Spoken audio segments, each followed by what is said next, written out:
Bueno, el lunes se cerraron las negociaciones del acuerdo de la Asociación Transpacífico.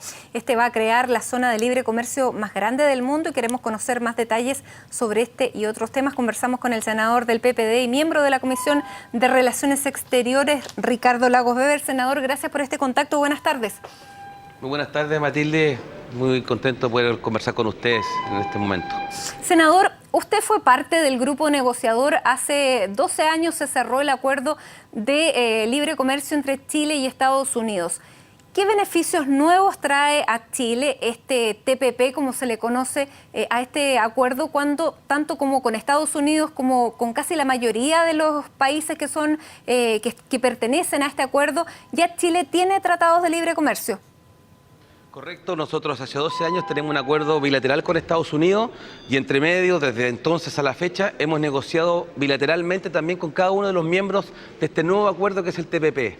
Sin embargo, lo que hay ahora es que muchas veces en las negociaciones bilaterales yo no obtengo todo lo que quisiera y en esta oportunidad hemos tenido ganancias, como ha informado la Cancillería, respecto a mercados que no se nos abrieron 100%. Le doy un ejemplo concreto.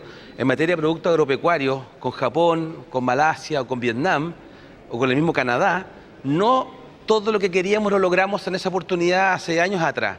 Hoy, producto de esta negociación entre 12 países, logramos acceso en bienes que representan exportaciones y un valor para Chile bastante significativo. En este acuerdo, además, más allá de los bienes, ya del mercadeo de bienes, también tenemos mejoras en materias regulatorias. No escapa para nadie que a veces cuando yo quiero exportar a un país, mi fruta, mi vino, mi cobre o un producto determinado, me dicen, mire, no lo voy a dejar entrar por razones fitosanitarias. ¿Ya? Bueno, este acuerdo se hace cargo de eso y establece mecanismos más potentes y mejores para lidiar con eso. ¿Y por qué esto es importante también? Y termino aquí, si quiere me pregunta más, pero ¿por qué digo que es importante?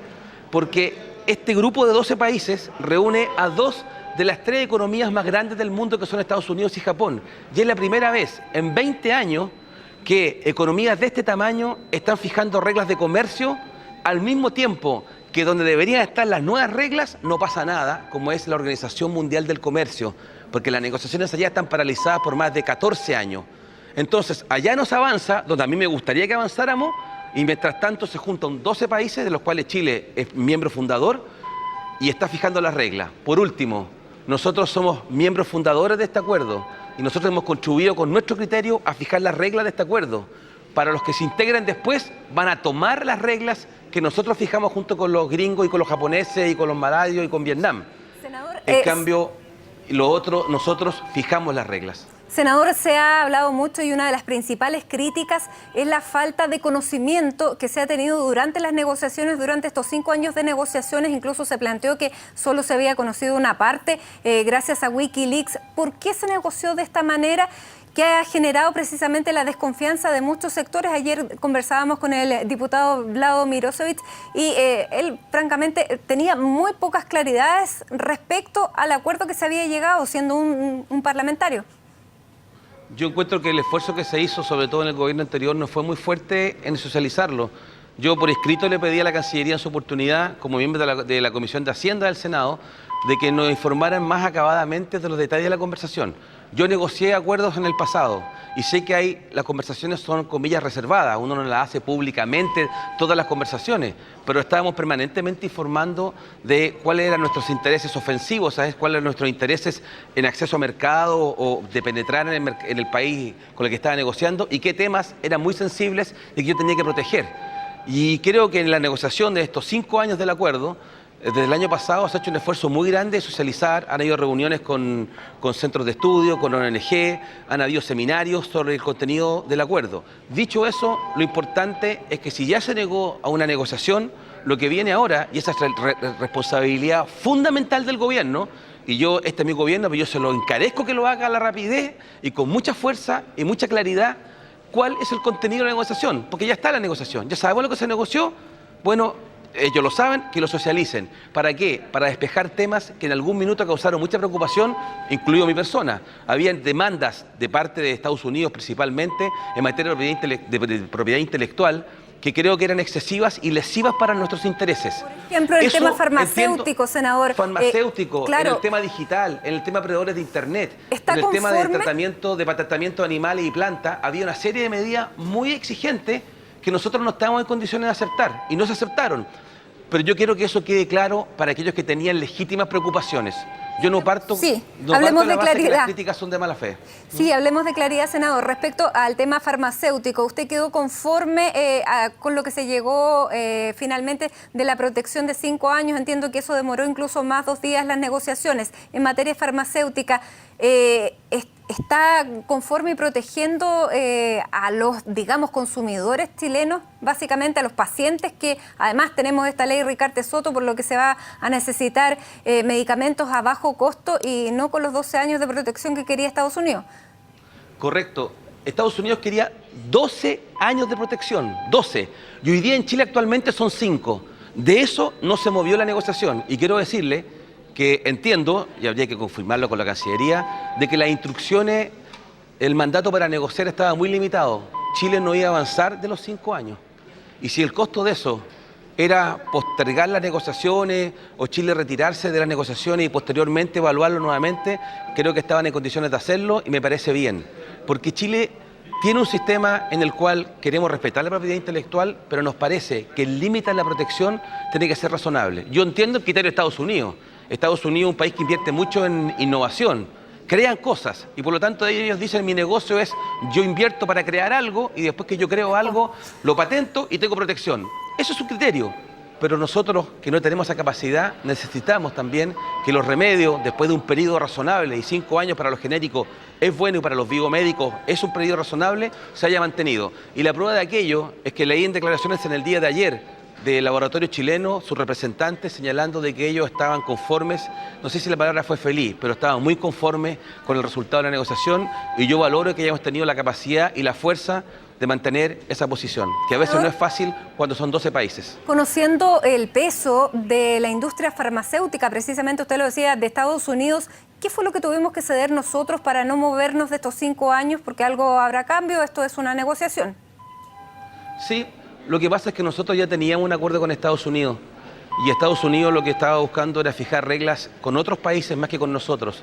Con nosotros tiene un acuerdo del año 2003, 2004, que cumplió 10 años hace poco tiempo, muy sustantivo, muy avanzado para el tiempo. Y desde ese punto de vista yo creo que Chile ya había hecho todas las concesiones que podía haber hecho y todas las ganancias con respecto a Estados Unidos. En este acuerdo con respecto a Estados Unidos yo creo que no hemos ganado mucho en la organización bilateral. En consecuencia Estados Unidos tampoco nos podía exigir más a nosotros. Nosotros ya teníamos un acuerdo bastante amplio y abierto con ellos, generoso si usted quiere. Y en consecuencia el tema de manera bilateral. Para nosotros este acuerdo, el TPP, era importante, como le digo, desde el punto de vista de las mercancías, porque tenemos acceso a mercados que antes teníamos, pero limitados, hoy día se expanden sustantivamente. En mercados muy grandes, Canadá, Japón, Malasia, Vietnam, si usted quiere. Pero al mismo tiempo somos parte de un grupo de países que van a estar fijando en buena medida las reglas del comercio para el tiempo que viene. En tanto el tema multilateral no avanza, este sistema es muy importante. Senador, ¿qué pasa con el tema de Internet? Porque ayer lo conversábamos también, era parte de la conversación con el diputado Mirosevic, que decía esto podría violar los derechos humanos en cuanto a que no se respeten las libertades. ¿Qué pasó en materia, por ejemplo, de propiedad intelectual de Internet? ¿Qué pasa en esos temas que no se conoce prácticamente nada? En algún minuto, en las negociaciones, se estaba pidiendo por parte básicamente de Estados Unidos de que en el caso de Internet, los proveedores de Internet tuvieran que hacerse casi responsables de los contenidos de los mismos, de la información contenida en la red, y que ellos tendrían la obligación, en tanto proveedor del servicio, de tener que bajar páginas web o bloquear ciertos accesos. Eso Chile no lo aceptaba y eso hay que confirmarlo con las autoridades de la Cancillería, pero eso entiendo que no fue aceptado y eso quedó fuera del acuerdo, lo cual no quiere decir que en algún momento no se pidió. Se pidió eso y muchas otras cosas más, que no quedaron al final. Y por eso es que es tan importante, y aprovecho a CNN para pedirle al gobierno que a la brevedad despeje esas dudas, porque en algún minuto efectivamente hubo un país, uno de las partes negociadoras, que hizo exigencia que Chile no quería, que causaba mucha preocupación en algunos sectores, y si esos temas no fueron incluidos en el acuerdo, cuanto antes se despejen, mejor, para limar ese tema y concentrarnos en lo que sí se acordó y ver cuánto nos favorece. Yo lo veo con optimismo, pero hay que ver ese trabajo de la Cancillería. Senador, ¿cuándo va a estar este documento a disposición de ustedes, los legisladores de la ciudadanía, y en qué tiempo el Congreso tiene para aprobar o rechazar este acuerdo al que se llegó? Porque entiendo que rige como el resto de los acuerdos de libre comercio y que no hay posibilidad de modificar, sino que se acepta o se rechaza. Correcto. Sí, pero sabe, Matilde, acá hay un tema que hay que estar muy atento y muy alerta. No quiero generar un problema con nadie, ni con el gobierno, ni con los negociadores, pero es el siguiente: lo que se llegó antes de ayer fue un acuerdo del término de las negociaciones. Muy bien, ¿estamos de acuerdo en esto? Sí. Ese acuerdo, que está por escrito, tiene que ser revisado ahora legalmente por los equipos negociadores. Y créame, por mi experiencia propia en el acuerdo con Estados Unidos, que esa parte de la revisión legal de lo que acordamos en la mesa de negociaciones es casi una segunda negociación a ratos. ¿Ya? Entonces, el texto que usted me está pidiendo, que yo quiero ver, es ese texto, el que esté revisado legalmente, porque va a ser ese texto el que va a llegar al Congreso de Chile. Hoy día yo sé el contenido porque nos han informado del contenido, pero para verlo escrito, yo quiero ver el texto final, definitivo, revisado legalmente. Y créame, voy a ser reiterativo en esto: ese ejercicio de revisión legal, en algunas negociaciones, no solamente de las nuestras, yo que he sabido de otros países, ha sido tremendamente duro. Así es. ¿Qué plazos se pueden dar en ese sentido como para que tengamos el texto revisado legalmente, que pueda llegar a manos del Congreso y ser votado? Yo creo que eso no vamos a tenerlo antes de fin de año. Por lo menos 2 meses yo doy ese trabajo si lo trabajan duramente. Estados Unidos lo va a hacer en 2016. Estamos hablando de 12 países. Cada uno tiene sus intereses y va a mirar con lupa cada uno de los textos, de las frases, de los artículos, de los párrafos, de los capítulos. En consecuencia, eso, como le digo, a veces va a ser: mire, pero yo quedé en esta cosa, usted dijo esto otro, van a ir a buscar las notas. En consecuencia, yo calculo que unos 2 meses para tener ese texto afinado, y tendremos ese tratado como tal en el Parlamento para ser discutido a principios del próximo año. Senador, en otro tema, hoy día varios de sus colegas, tanto de su coalición como de la oposición, han manifestado cómo van a votar la elección del fiscal nacional. Fulvio Rossi dijo que no iba a participar, él habló de que se iban a inhabilitar, aunque claro, técnicamente es que no va a ir. Desde la UDI hay posiciones distintas. Iván Moreira dijo que se iba a abstener, Ena Fombar dijo que iba a participar, todavía no sabemos cómo va a votar, pero ¿qué le parece a usted? ¿Qué sería lo éticamente correcto? A ver, antes de entrar a lo éticamente correcto, solamente quiero señalar de que acá, desde el punto de vista jurídico, para que un senador no ejerza el mandato que tiene de pronunciarse sobre los temas que le va a plantear la presidenta en el caso de un fiscal, un ministro de la Corte Suprema o de una ley en particular, tiene que estar desaforado, ¿ok? Eso es jurídicamente. Lo que ha ocurrido ahora es que, dado el clima que hay a nivel nacional, los cuestionamientos que hay sobre la política, la presión que hay, me parece a mí que lo que va a ocurrir es que cada uno de estos señores senadores o senadoras va a tomar su definición en función de sus situaciones, que no son todas iguales. Fíjese que hay senadores que ni siquiera han sido nunca citados a un fiscal. ¿Me explico, no? Sí. No conocen a un fiscal. Entonces, decirle que se inhabiliten, yo más que decirle, es pedirle a cada uno que ejerza con el mejor criterio y la prudencia que estime pertinente cómo hacerlo. Lo que sí me parece delicado es lo siguiente, ¿ah? Porque se parte de la base cuando dice que tienen que inhabilitarse porque eventualmente podrían tener un juicio. Es como decir, mire, ellos cuando voten van a votar por una persona que tal vez esa persona va a querer retribuirle ese voto. ¿Me explico, no? Yo no sé quién va a ser el fiscal, pero cualquiera que sea el fiscal, lo que se está diciendo cuando dice tienen que inhabilitarse es que tal vez piensa que ese fiscal va a actuar de manera incorrecta, y eso también sería cuidadoso en eso. Muy bien, senador, muchísimas gracias por este tiempo y por este contacto con CNN Chile. Muy buenas tardes. Muchas gracias, Matilde, y a CNN, que esté muy bien.